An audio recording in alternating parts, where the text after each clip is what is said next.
Howdy, hi, hello, and welcome to Cooking with Rambo. This is my first episode of me cooking in the kitchen, and it went horribly.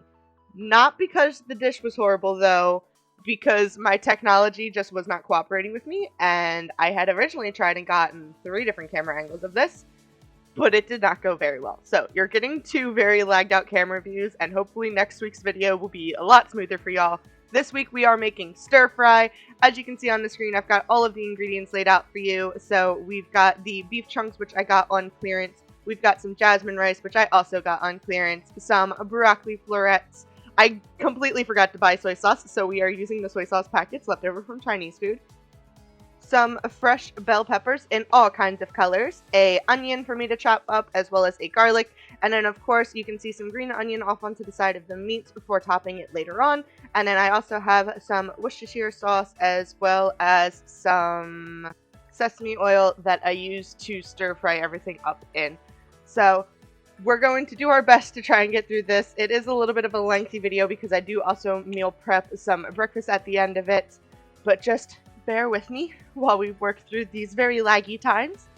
And trust me, the food tasted plenty good, so it's just my technology that is crap, not my cooking.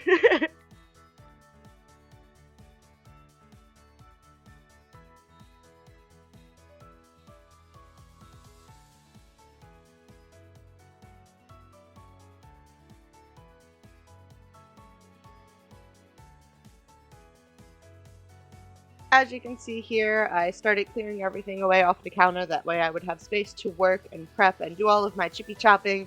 Pulled my cutting board out, and I even added in that over the stove camera for you guys so you can hopefully see what I'm doing on the stove.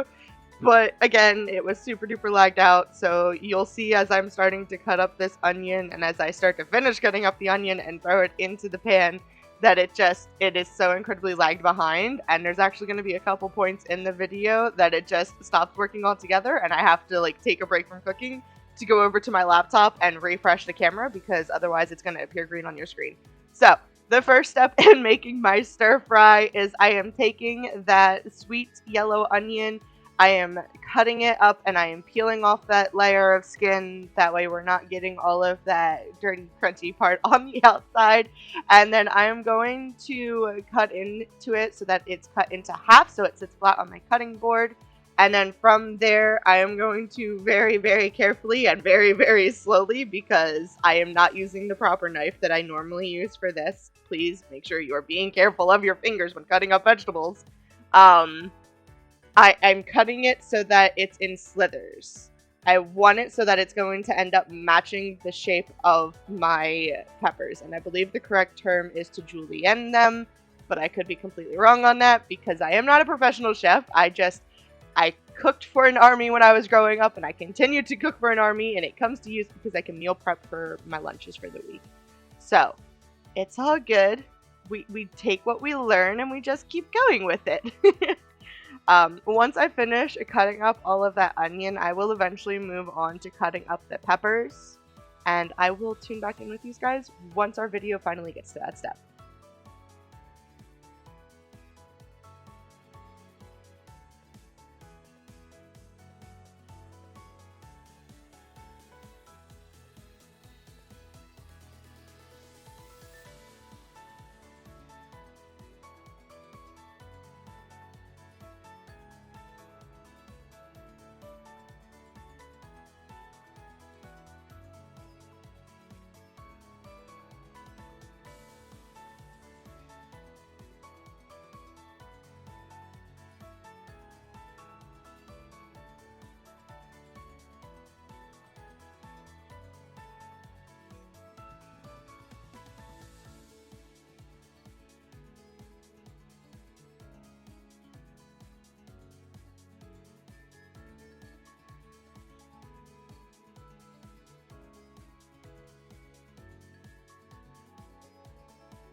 Alrighty, now that our onion has successfully been added to our wok, I'm taking out my peppers.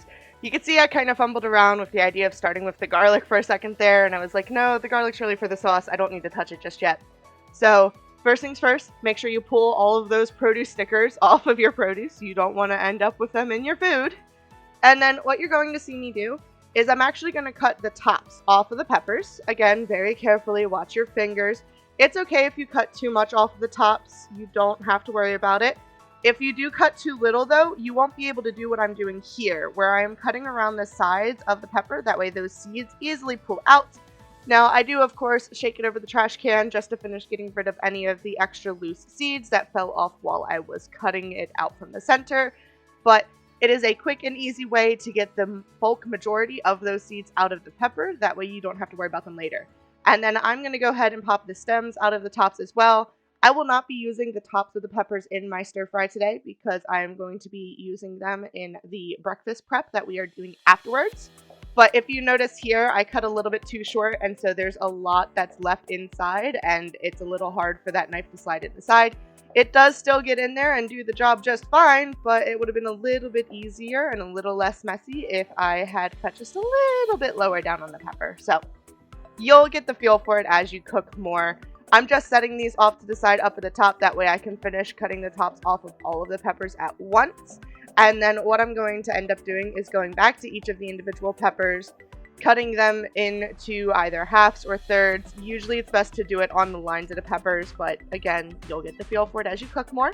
And that's just going to make it so that they lie flatter on the cutting board while you're trying to julienne them, because you don't want to risk it starting to roll over, risk it collapsing down on you, and then you end up hitting your finger instead. So everything with cooking, you want to make sure you're being very safe, especially when you're playing with sharp objects. Your safety comes first.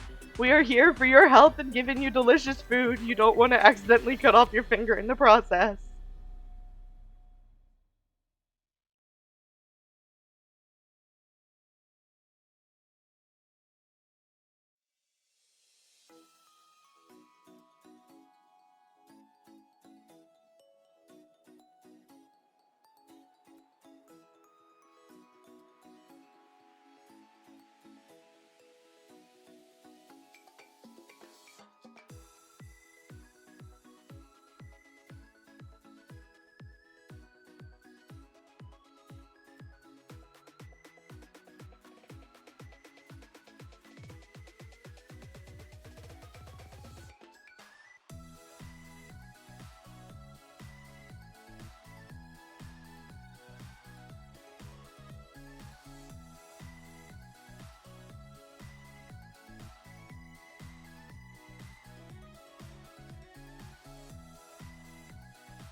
Now, I do kind of want to take this time to reiterate something. So, I was taught how to cook from a very young age. My father is a phenomenal cook, or at least he was a phenomenal cook. To be honest, his cooking's got a little over seasoned to me over the years, but I think that's just because his taste buds are starting to go. But he, one, lived by the motto that every woman should know how to cook to get a good husband. But he also understood that just anyone and everyone should be able to know how to cook and care for themselves. And I definitely did a majority of the cooking once I started getting old enough to cook on my own. And he taught me that while cooking can be an exact science and you can follow a recipe, it doesn't have to be. Everything can be cooked and seasoned to your preference. That's why in the restaurant business, you are usually correct to use the term that the customer is always right. Because in the full term, which I do not have the full phrasing memorized, it's actually talking about when it comes to taste and talking about like rarities of meats and things like that. So you as the customer are always correct. You as the customer always know what you are going to like or dislike. You know your allergies. And so you are always right to let the chef know, hey, this is a little underdone for me, or hey, this has not enough of this, or hey, this was supposed to come without peanuts, things like that. That phrasing, however, does not usually apply to regular retail stores like going shopping for clothes. So just keep that in mind, people. But so I'm not following an exact recipe here. I am not using any exact measurements on how many of the peppers to put in or how much soy sauce to use when we get around to making the sauce. I'm just going based off of what I remember cooking the recipe like. I did take a quick glance and talk it over with my dad beforehand to make sure that I wasn't missing any ingredients. Obviously I forgot to buy soy sauce, but it's fine. We worked around that here.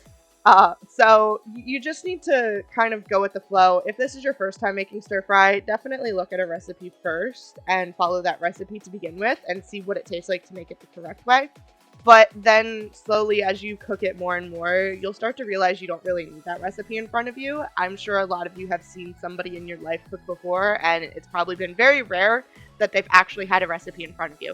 So in the description, I've linked a recipe to stir fry, but there are tons and tons of recipes out there on the internet, and if you need a recipe to try and cook stir fry for the first time, feel free to just find one that works for you, and then you'll learn as you cook it more and more. So I'm not using exact measurements is the point here. Please don't come at me for not using correct measurements or giving y'all measurements when I'm adding things into different concoctions. Just know that I was raised in a way that I don't need it. When you get told to add more garlic, you add an entire giant clove of garlic. When you're told it needs a little bit more pepper, you add a lot more pepper. Someone says it doesn't need salt, it still needs a little bit of salt. So bear with me as we go through this.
So up in the upper corner of the screen, you can kind of see it's very blurred and lagged out, but all of my onion and peppers are in that pan. I don't think you noticed, but I did put a little bit of sesame oil in the bottom of the pan to stir this up in as well. I am doing this on medium heat because this is my first year cooking with a gas stove. I've always cooked with an electric stove in the past. So I'm still a little iffy on how much heat the flames actually put out and how fast different foods cook on that heat. So I'm just using a medium heat on this, and I use a wooden spoon to stir it around. You can also try and get fancy and flip it around on the wok. I do eventually try to do that here, but I quickly realized that trying to do that over my gas stove is just a little bit scary for me. So I stick to flipping around the ingredients with my wooden spoon. And you just want to stir it every now and again. You don't want to be super aggressive with it. You don't want to try and like mash your different vegetables you have in the wok. You just want to mix it around, that way at some point everything is touching the bottom and getting to that heat. Now, you can also see here that I am cutting up my words. I am cutting up my broccoli florets, and I am adding them into the wok as well. I left these completely frozen. I did not put them into the microwave to defrost them. I did not buy fresh broccoli florets. I'm just using frozen here. And to be honest with you, it's probably a good idea to use the frozen ones. I know they can get a little bit mushy if you're not paying attention, but my real concern here is that I want a little bit of extra moisture in that pan to help saute all of these vegetables up. So I'm just cutting them into slightly smaller pieces to throw into that wok, and then I'm going to start stirring them around with all of the other vegetables. And I'm going to keep letting this go while we move on to making our sauce.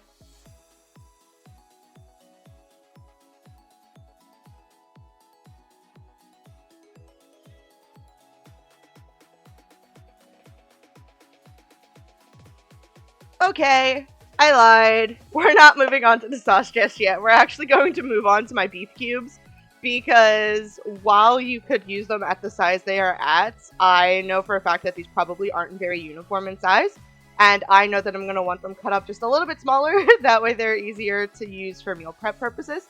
So I am putting a plate off to the side because I am not going to be able to immediately add these into our wok while our vegetables are still stir frying.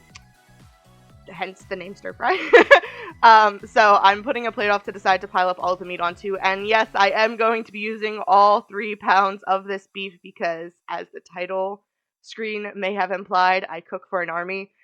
So we are going to be using all 3 pounds of this meat here, and all I'm going to be doing is going through and cutting it in half, whichever way it seems largest, and then I am throwing it onto the plate over there. There are tons of different ways that you can cut up your meat to use in stir fry. If you prefer really little cubes, go for it. If you want beef strips, go for it. You can also make stir fry with chicken. You can make stir fry with shrimp. Whatever your protein source is going to be for this, just cut it up how you like it, and you'll be able to add it into the stir fry. You can also season this beforehand if you want to. I didn't end up seasoning this at all. I just fried it up in some sesame oil. I'm sorry, I'm choking over my own words here. And so yeah, I'm going through. Please don't come at me that the meat is a little brown. That's why it was on clearance. It's not at its expiration date just yet, guys, and I'm cooking it up, so it's going to be fine for me to meal prep for the rest of the week. It's good. Trust me, it's okay. I'm sure a lot of people are really concerned about things spoiling. They're concerned about freezer burn. I was always raised under the impression that if you can manage to cut away any of the bad parts, you're fine. A little bit of spoil here and there is not going to hurt you. If you're concerned about spoilage, go buy yourself some fresh meat. I'm just using what I'm comfortable with here, and I saved a little bit of money by buying 50% off meats. So, it's my life. I can put whatever I want into my body. I'm being healthy in a manner that I am comfortable with. So, you guys do you, and I will do me, and I'm going to use this meat in my stir fry. So, that's that. I'll come back once the meat is all chopped up and ready to go.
Now, as I'm wrapping up this second pound of beef cubes here, what y'all may have noticed is I'm taking a pause every now and then to go back over to my wok where all of my vegetables are, and I'm just giving them a quick little stir around.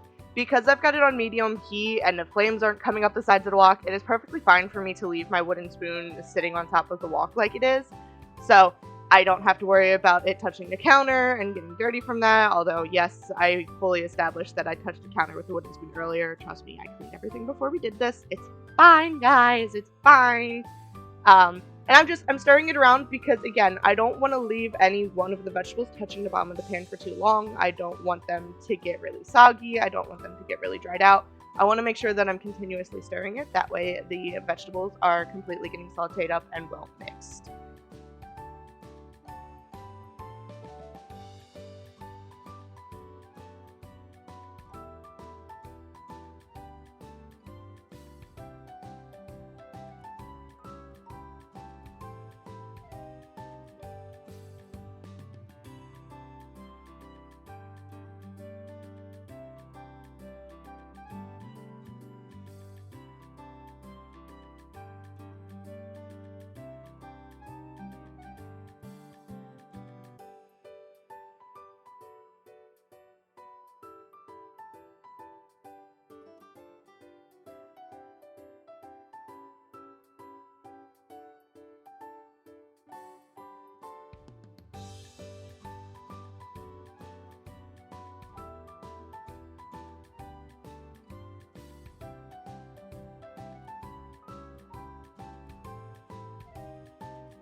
Alright, now that all of my beef cubes have been cut up into slightly smaller pieces, I'm doing another check of my vegetables to see if they're ready to move on to the next portion of our cooking.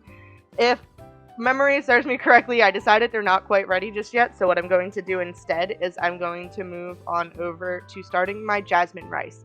Now, if you don't have jasmine rice, you can certainly use whatever rice you are comfortable with.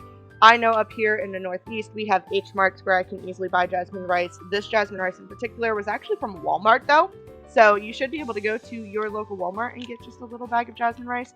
There are cooking instructions on the back that I tried showing you guys, so if you're not familiar with how much of the rice to use, you can totally use the back of it to figure out, oh, I need this many cups of cooked rice, therefore I need this many cups of dry rice and this much water to go into it. And then that pan that was off on the side there that I grabbed and is now in two places at the same time, I am going to use that for my rice. I am also going to end up using this pot to try and clean the rice, because for anyone who is on TikTok, you all know that you need to clean your rice. There's an angry man who will get mad at you if you don't clean your rice. I'm going to be completely honest with you guys and share a little secret with you though. Growing up, we never cleaned our rice. Not unless you could, like, visibly see something wrong with it. We always just cooked it in the pan. And I don't know if that means I've been eating bugs all along or what, but we always just cook it right in the pot and we go on with our lives. I still live by the motto that a little dirt is not going to hurt you.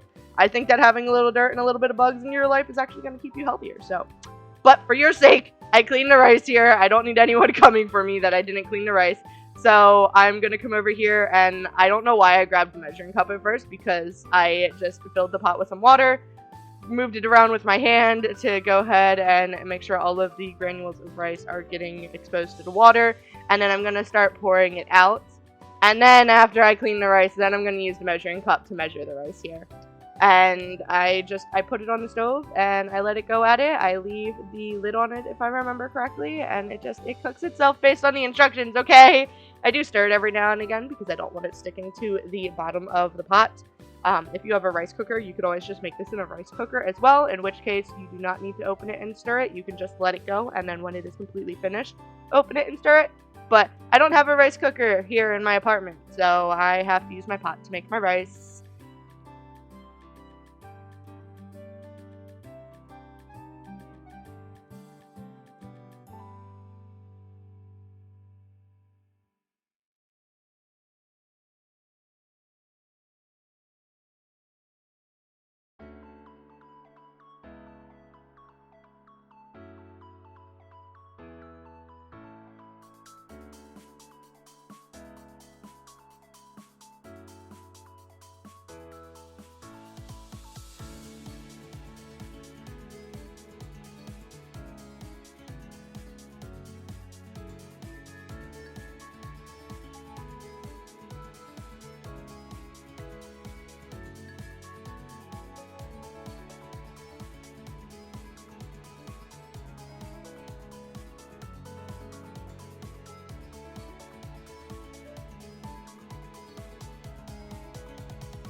Alright, now what you can see me doing here is I am taking those vegetables off of the stove and out of the wok. I am putting them into a bowl just so that they can sit and not continue to cook while I use my wok to move on to the meat. I am again going to put more of the sesame oil into the wok before I add my meat cubes in. And then I am just throwing all of the meat cubes in at once. If you're more comfortable doing a little bit at a time, I highly doubt you're going to be making as much stir fry at once as I am making here, but if you do, and you feel more comfortable adding a little bit of meat at a time, go for it. I just throw it all in at once because, honestly, if you do a little bit at a time, you're either going to have to take it off and put it into another bowl like I did the vegetables, or put it in with the vegetables, or you're going to have to risk your meat not all being cooked at the same rate. So, I'm just everything in at once. Ooh, I did end up using seasoning here. It's just a steak seasoning, though. It's nothing special. I usually have an everything seasoning that I use, but that's for non-ethnic cuisine. That's for, like, bland food, like when I'm making mac and cheese. So I add a little bit of steak seasoning into it, and to be honest with you, I think the main reason I did that was just to make sure that the meat was pulling the juices out to help it stir fry. And I'm just going to stir that around with the same wooden spoon that I use for my vegetables, which y'all can't see in the upper corner because it's lagged behind, but hopefully it'll pop up at some point. And I stir it around, get everything mixed in with that seasoning, and then I'm going to let it sit for a little bit, and then I'll keep going back just like I did with the vegetables to stir it every now and again. But while that meat and that rice is starting to cook, I'm going to move on to making our stir-fry sauce mix. You can just buy a stir-fry sauce if you wanted to from the store, but I was always taught to just make your own because, again, you can make it to your liking. You can change the taste if you want. So when I get around to finally making this soy sauce concoction, I'm using another little bowl.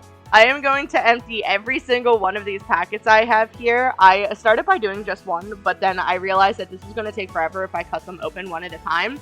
So I start cutting them open 3 at a time, and I may have made a little bit of a mess onto my cutting board doing this, but it's okay. You're going to get a little bit messy here in the kitchen. Once I have all of the soy sauce into this bowl though, what I'm going to do next is I'm going to grab that garlic that I was playing with earlier, and I'm going to smash it against a counter.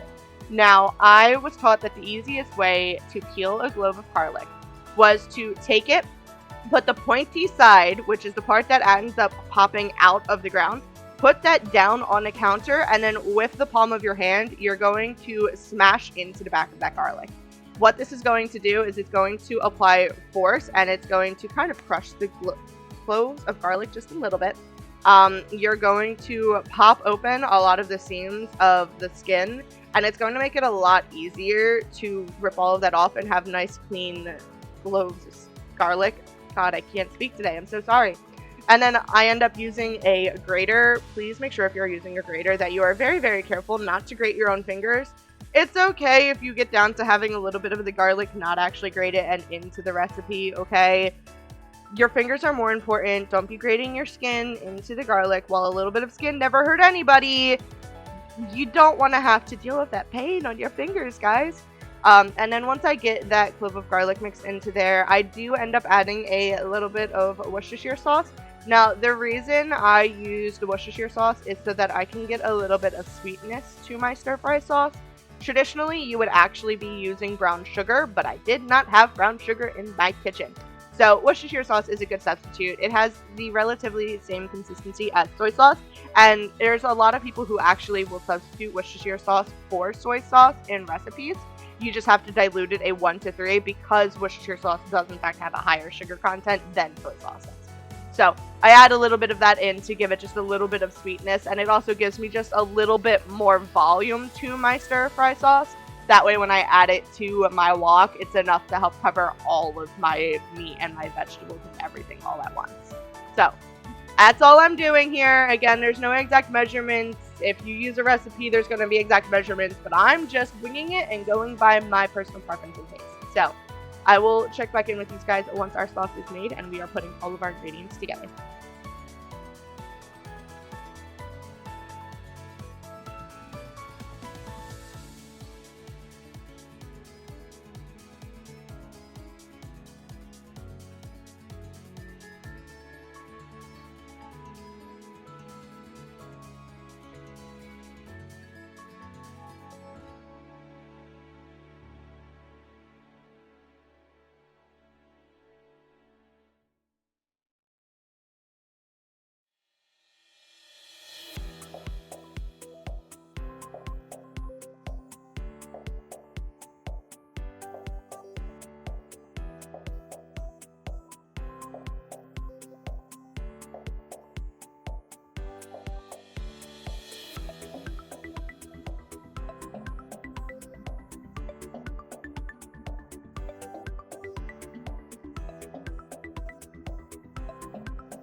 Alright, now that our meat has finished cooking and everything is browned, I've added the vegetables and the onions and everything back into the wok with it. Yes, my wok gets very full, but this is the biggest wok that I am comfortable having in my apartment. Okay, I don't need something bigger. I will be cooking even more for an army if I have a bigger wok. But now that it's all added and mixed into the wok together, I'm just adding that stir-fry sauce into it. Realistically, I should have full framed the stove for you here. That way you could actually see what's going on the stove. But let's be honest, it's also semi-frozen. So you're not actually going to be able to see much of what I'm doing. Just know that I'm taking that wooden spoon and I am mixing in the sauce with it. I'm going to continue to leave this over the heat for a little bit. That way that sauce is going to cook into all of my vegetables and my meat and give it a little bit more flavor. But I don't have a specific time on how long I do that. I just kind of keep stirring it. I don't know if you guys noticed it all while I was cooking everything else though, but I was checking on the rice every now and again and I was stirring it. So I'm going to end up checking on the rice again after we have added our sauce to our stir fry. And I'm going to see if it's ready. I don't believe it was ready at first. I think I ended up standing off to the side for another like 5 minutes while it finished cooking and getting all of that water into it. You should not need to drain any water out of your rice if you made it properly. There should be absolutely no need. Oh, I know what that white lid is. That white lid is me adding more sugar because I decided it just was not sweet enough for me. There's a reason I'm a borderline diabetic, guys, okay? So I did end up adding a little bit more sugar into the stir fry mix. As you can see there, I was using a teaspoon for it, so I did not add a lot of sugar. I promise you, I did not add a lot. I just add a little bit of extra sugar because the Worcestershire sauce was not cutting it for me, and I needed just a little bit more sweet to my tang. So, if you're someone who likes sweet foods like I do, you can always add more sugar to something. Just be careful that you don't become a borderline diabetic and almost a diabetic, because then you're going to have to start limiting some of what you can eat and start monitoring your sugar levels.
Alright, now that everything is completely finished cooking, I've pulled out 6 containers so that I can meal prep and put everything in here for the week.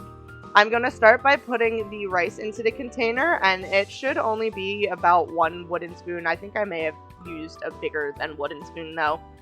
Yeah, see, I used one of my black ladle spoons.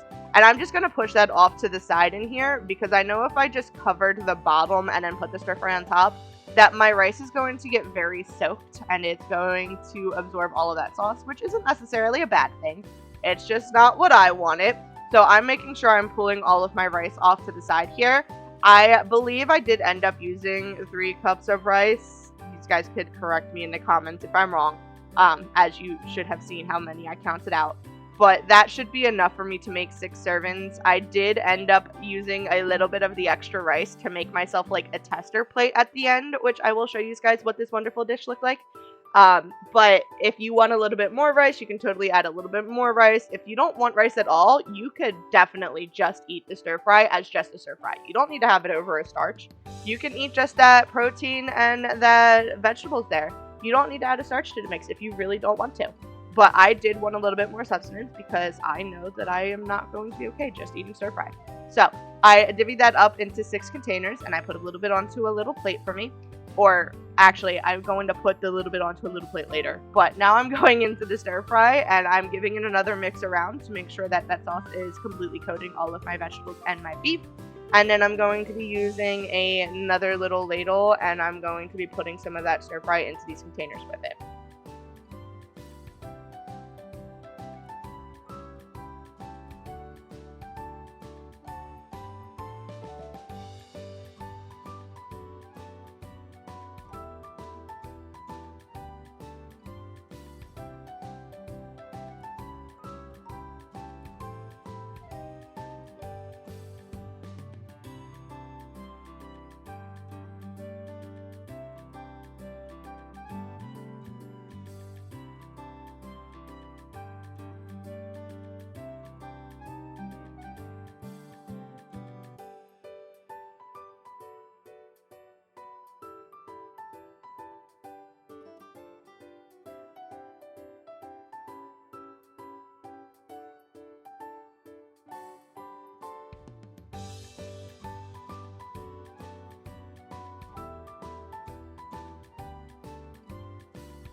And now that I have put all of my 6 servings into their own individual containers, I'm going to end up taking that green onion that I very, very briefly mentioned at the beginning of the video, and I'm going to be cutting it up to put on top of these dishes.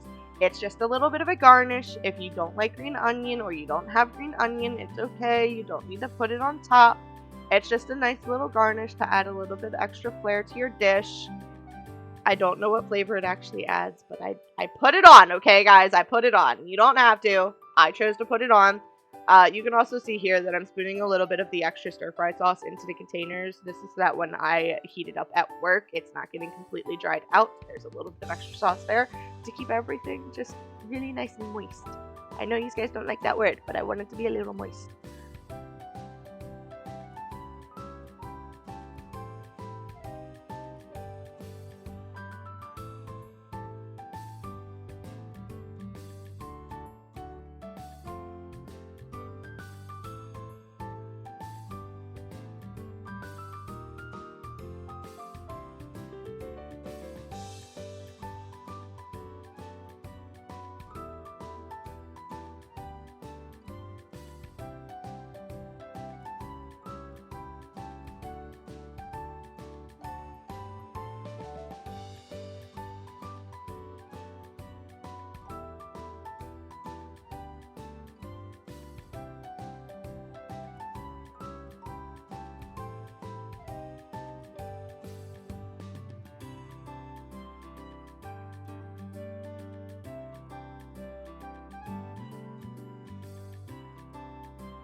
Alright, here we go. We've put the lid on all 6 of our containers for our meal prep for lunch. I'm going ahead and I'm making myself a little tester plate. I did have a decent bit of stir fry left over, so there is a lot of stir fry on this little itty bitty plate with this little itty bit of rice. So I probably could have put some more stir fry into each of those 6 containers if I wanted to, but they were already getting pretty full as it was, and I didn't want to overdo it. Now, keep in mind that those containers are going to be very hot. Please do not put them right into your fridge if you are meal prepping. You do not want to worry about messing with the equilibrium of temperature in your fridge. You don't want to risk it getting too warm and the other things in there spoiling. You want to leave these off to the side to cool for a little while, and then once they are cool to the touch, then you can put them into your fridge. I do pull them off of cam so that I have more working space for when we move on to making our breakfast, but I promise you, I did not put them into the fridge until the next day. And that is perfectly fine as well. They are in airtight, sealed containers. It is fine for me to leave them out overnight.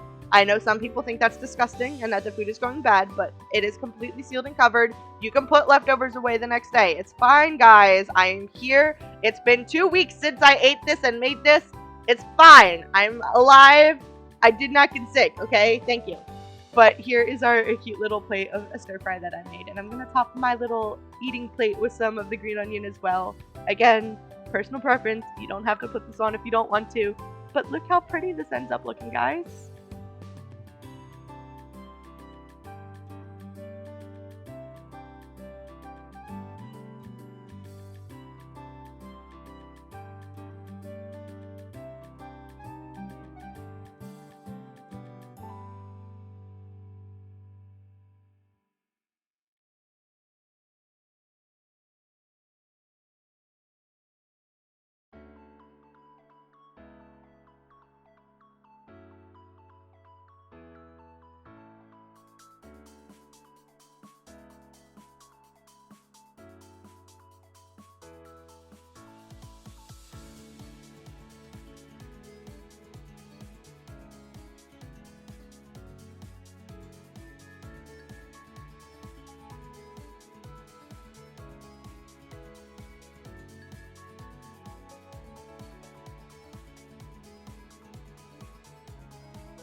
Alrighty, now that I have cleaned up from our stir fry, I'm going to be moving on to making some Egg McMuffins. Now, all I am going to be doing here is I have a 6-pack of the breakfast muffins from the store. I have my little toaster here that we're going to toast them in. I've got those peppers that we set off to the side before. I am also going to be pulling out some microwavable breakfast sausage from Aldi's, as well as my carton of eggs and some cheese. And we're going to be making our own Egg McMuffins. No, this is not the McDonald's version. This is my homemade version. It's a lot cheaper and a lot easier to have it prepped and ready to go for throughout the week. So that is what we're going to be doing here. I'm going to end up taking those pepper tops and I am going to be dicing them up. I know it's a little bit awkward to dice up the peppers when they're in this cylindrical form, but you find a way that works for you and you cut them up and dice them up. I did also have some extra onion in the fridge that I end up dicing up to throw in as well. Once all of my things are diced up, I'm going to just leave those on a cutting board and I'm going to start going into making the eggs. While I am dicing everything up though, I have the breakfast sausage on this plate here, 6 of them, since I made 6 Egg McMuffins, and they're going to go into the microwave. Now, you realistically should be cooking these for at least a minute per sausage, and you should really be flipping them halfway through as well. I ended up just cooking this full plate for 4 minutes because my microwave is very, very powerful, and I did not flip them halfway through because I got distracted. So, it's okay if you don't flip them, just know that it's probably better if you do.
Now, realistically, when you are making your eggs in the microwave in a bowl like this, you should be taking some type of butter cooking spray and spraying the bowl beforehand. It's going to help stop the egg from sticking to the bowl, but that's another thing that I did not have in my house. So, it's okay. I lived with it. The egg just stuck to the bowl a little bit, but I'm putting one egg in and I am scrambling it up with a fork, and then I'm adding in a pinch of each of the onion, red pepper, orange pepper, yellow pepper, green pepper. I had a lot of peppers, okay, guys? It's okay. It's a lot of peppers, though. And then I'm going to go ahead and throw this into the microwave. I was throwing it in for 45 seconds because my microwave, again, is very powerful. But usually when I'm at my parents' place, I put it in the microwave for about a minute. If you take it out of the microwave and it is still a little bit runny, you want to put it back in. Don't put it back in for super long, though. Yes, I know the egg is going to start popping and making noises in the microwave, but that's okay so long as you don't explode it completely and have to clean your microwave afterwards. Nothing bad's going to happen if you explode an egg. You're just going to have to clean it up is all, guys.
Now that I have pre-pulled all of my cheese apart and my egg is cooked, I'm taking that Egg McMuffin.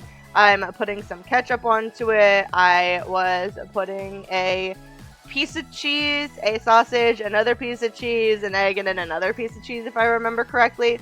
If you are not a ketchup fan, you do not have to put ketchup onto it. If you don't like American cheese, you don't have to put American cheese on it. If you're not a pepper person, don't use pepper in your eggs. Everything is your personal preference, as I have said like at least a bajillion times.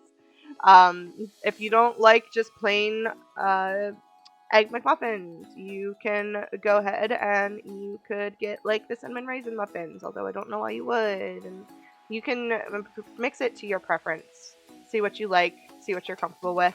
And if you have never tried these before, which I would think that everyone has tried a McDonald's Egg McMuffin before, you can always just make one and see if you like one before you make 6 of them. But I know for a fact that I like these, and they're a quick and easy thing that I can throw into the microwave for 30 seconds as I'm leaving for work. So I am meal prepping them for the week. That way I don't have to make them individually. And that is one Egg McMuffin. I wrapped it in a paper towel because I'm going to end up putting it into a Ziploc baggie to put into my fridge for the week. And then when I wake up in the morning, I can just take that Ziploc baggie out of the fridge, take it out of the Ziploc baggie, and put the napkin wrapped Egg McMuffin into the microwave for 30 seconds. And then voila, good to go. And I'm just going to repeat this process 6 times. My camera did end up stopping and I had to restart the recording. So that is that little jump that you guys saw there for a second. But it's just the same steps. It's scrambling the egg, adding in all of the peppers and the onions and stuff, nuking the egg for a minute, putting down the muffin, putting down the cheese and the sausage, and then putting the egg on top and wrapping it in a paper towel and then putting it into the Ziploc baggie that you guys see there. So that's all it is. Make sure if you're putting it into Ziploc baggies though that you squeeze the air as tight as you can out of it, because if you leave air in there, 1, it's going to take up more space in your fridge, but 2, it also has the potential for like moisture to start condensing and stuff, and the things and the stuff. Okay, guys, it just squeeze the air out of it. Okay, it stops bad things from happening to your food. But I'm gonna be quiet now while you guys watch the rest of this video, and then I will tune in when I am showing you guys everything that we made today.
All right, our last egg is in the microwave. I'm cleaning up the remains of our peppers and stuff to put aside in my fridge for later use in a different food that I make for dinner. And we are going to just wrap up our cooking for today.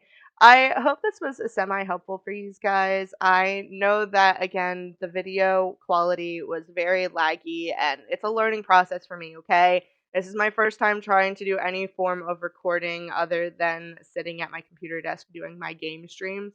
So please, if you have any tips and tricks you want to share, feel free to leave it down in the comments. If there was anything you noticed me doing while I was cooking that you think I could be doing a little bit easier, please let me know about that. I'm always happy to take some tips and learn from my mistakes. By the time you guys are seeing this video, I will have already recorded my second food video, though, and that will be getting edited to go up next week. So keep in mind that I'm not going to see your comments for at least a week or two after posting each of the cooking videos. But yeah, here is our 6 egg sandwiches and 6 stir-fry things for me to take for lunch for the week. I do also take a fruit with me every day when I take my lunch to work.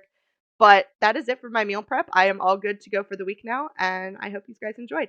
Feel free to leave a comment, a like, share this with your friends, or even just subscribe to my channel. I greatly appreciate every single one of you guys. Have a wonderful rest of your day, and I'll catch you on the flip side. Bye!